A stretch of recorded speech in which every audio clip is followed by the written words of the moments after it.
I don't think you're motivated to get into the fashion industry. You're called to be in the fashion industry because it's a talent which is inborn, and finding a way to express it is what matters. So when I found myself in New York City, I was looking for different ways to present myself so that I could stay authentic and stay original, and representing myself through what I wear was key. So that was when creating pieces that would define who I am became important for me. So finding myself in America and being able to define who I was so that I could assume my role was what pushed me to discovering that fashion designing had always been a part of me. Cameroon Clothing Company is the company that produces the garments for the Kibonen brand. And besides producing garments for the Kibonen brand, Cameroon Clothing Company also produces garments for other designers. And besides that, we also produce fashion which we infiltrate the market with, and we also try to take care of different kind of apparel needs, uniforms, and anything that is needed in terms of fashion. So we are located in Cameroon, in Boya. We are also in Yaoundé and in Limbe, and we are really focused on stepping up production, industrial production of apparel in Cameroon. So the fashion industry in Cameroon is a very tough industry, just like in every African country. The industry is not defined. The industry is not defined, and it is not standardized. So it makes it difficult for the actors in fashion to actually find expression. Policies are not made to support these industries.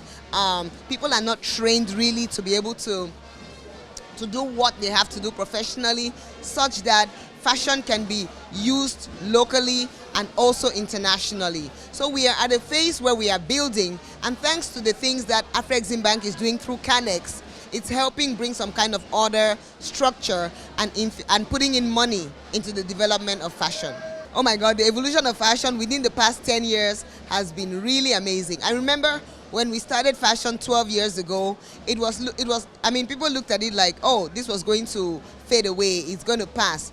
But then it has grown. African fashion is nothing that's going to pass because we are Africans, and we are only learning to appreciate what we have and who we are, imposing it to the rest of the world. Just like Afrobeats has had its route, African films have had their route, African fashion is really what is taking over now. And if you looked at the movies like The Human King, if you look at Wakanda, Black Panther, you would see how they valorize the use of African fabric and African fashion.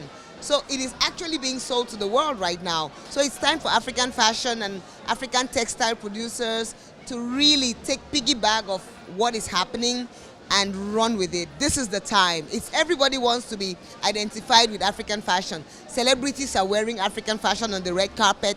I happen to have worked with Lupita Nyong'o, worked with Gayle King, and they really do appreciate African fashion in a more contemporary manner. So African designers, textiles producers should really take advantage of this right now. The time is now. It's money. Money, 1, infrastructure, 2, knowledge, 3.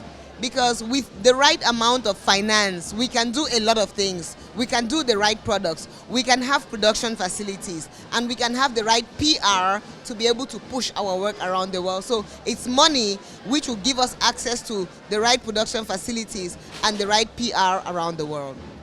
So what I'm going to say is, there's a lot of African designers, there's a lot of creativity in Africa, but we need to not just be another designer.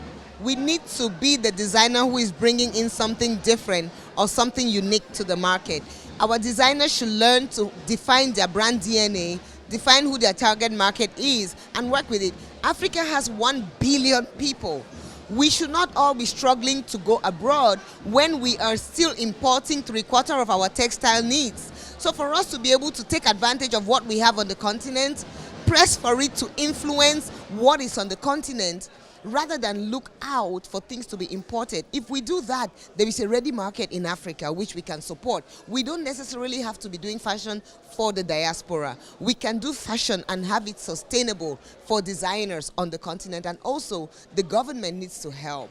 The government needs to help in terms of policies that would help facilitate the development of designers on the continent, which means they might also try to see how to limit import of products from China, Turkey, and Dubai into the continent, and develop the local production so that the designers can be better equipped. So what I'm telling young designers is, for one, you cannot work in silos. You need to find a community that can help you thrive, because what designers need individually is really a lot. Sometimes you cannot have all of those things on your own, but you can find a community that can help you thrive and that can help support you in one way or the other. Two, look for a unique thing that you're bringing into the world of fashion. Don't just come and be like any other designer. What difference are you going to be making? Be that person whom, when people see your stuff, they see something unique, they see a unique angle in what you do. That will make you stand out naturally. And then make sure that your products are of international quality.